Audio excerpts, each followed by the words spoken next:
Shalom pendengar yang dikasihi dan mengasihi Tuhan Yesus Kristus. Berjumpa lagi dengan saya Cynthia dalam waktu teduh. Marilah kita menyiapkan hati kita untuk mendengarkan firman Tuhan. Kiranya hikmat dari Allah Bapa yang memampukan kita untuk mengerti firman dan melakukannya dalam kehidupan sehari-hari kita. Renungan harian hari ini berjudul Jatuh Bebas. Bacaan Alkitab hari ini diambil dari Ulangan 32 ayat 1 sampai 14. Demikian firman Tuhan. Pasanglah telingamu, hai langit, aku mau berbicara, dan baiklah bumi mendengarkan ucapan mulutku. Mudah-mudahan pengajaranku menitik laksana hujan, perkataanku menetes laksana embun, laksana hujan renai ke atas tunas muda, dan laksana dirus hujan ke atas tumbuh-tumbuhan. Sebab nama Tuhan akan kuserukan, berilah hormat kepada Allah kita, gunung batu yang pekerjaannya sempurna, karena segala jalannya adil, Allah yang setia, dengan tiada kecurangan, adil dan benar Dia.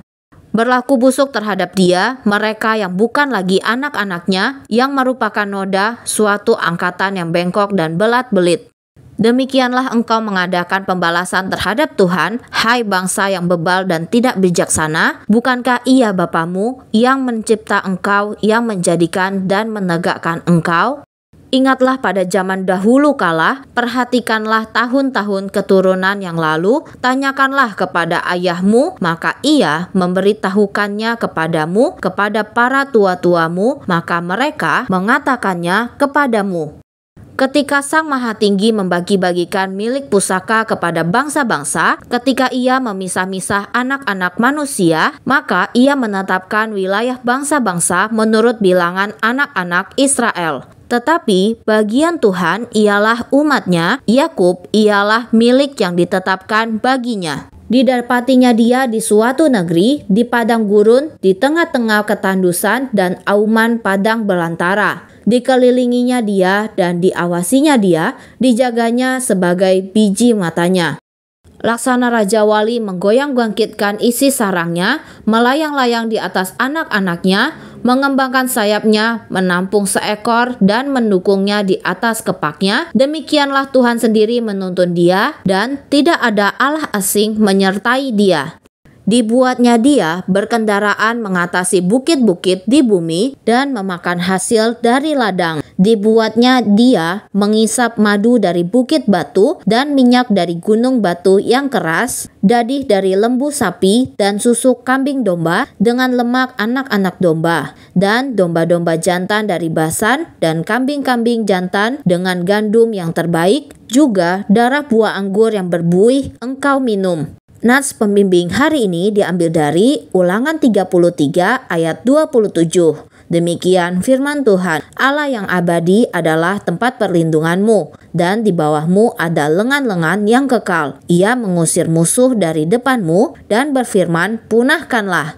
Dalam nyanyian lembut Musa pada bacaan Alkitab hari ini, Allah digambarkan sebagai induk Raja Wali yang bisa dipercaya oleh anak-anaknya, bahkan dalam pengalaman yang menakutkan seperti belajar terbang. Ulangan 32 ayat 11-12. Seekor induk Raja Wali membangun sarang yang nyaman untuk anak-anaknya, melindungi mereka dengan bulu-bulu dadanya sendiri. Tetapi insting pemberian Allah untuk membangun sarang yang aman pun memaksa Raja Wali muda itu untuk segera keluar sarang. Raja Wali diciptakan untuk terbang, dan induk Raja Wali tidak akan melewatkan kewajibannya untuk mengajari anak-anaknya, karena hanya dengan demikianlah mereka memenuhi kodrat mereka. Maka suatu hari induk Raja Wali itu akan mengusik ranting-ranting pada sarang tersebut dan membuatnya menjadi tempat yang tidak nyaman. Kemudian ia akan memungut Raja Wali muda yang kebingungan itu, melambungkan ke udara dan menjatuhkannya. Burung kecil itu pun jatuh dengan bebas. Di mana Mama sekarang? Ia tidak jauh. Induknya segera akan menukik ke bawah dan menangkap anak burung itu dengan salah satu sayapnya yang kuat. Ia akan mengulangi latihan ini sampai setiap anaknya mampu terbang sendiri. Apakah Anda takut untuk jatuh bebas karena tidak tahu pasti di mana atau seberapa keras Anda akan mendarat? Ingat, Allah akan terbang untuk menyelamatkan Anda dan membentangkan lengannya yang abadi di bawah Anda. Dia pun akan mengajari sesuatu yang baru dan indah melalui hal itu. Jatuh pada lengan Allah bukanlah hal yang perlu ditakuti. Kasih Allah tidak menjauhkan kita dari pencobaan, tetapi dengan kasih itu Dia mengawasi kita. Demikianlah renungan harian hari ini. Sampai jumpa lagi pada kesempatan berikutnya. Tuhan Yesus memberkati kita semua.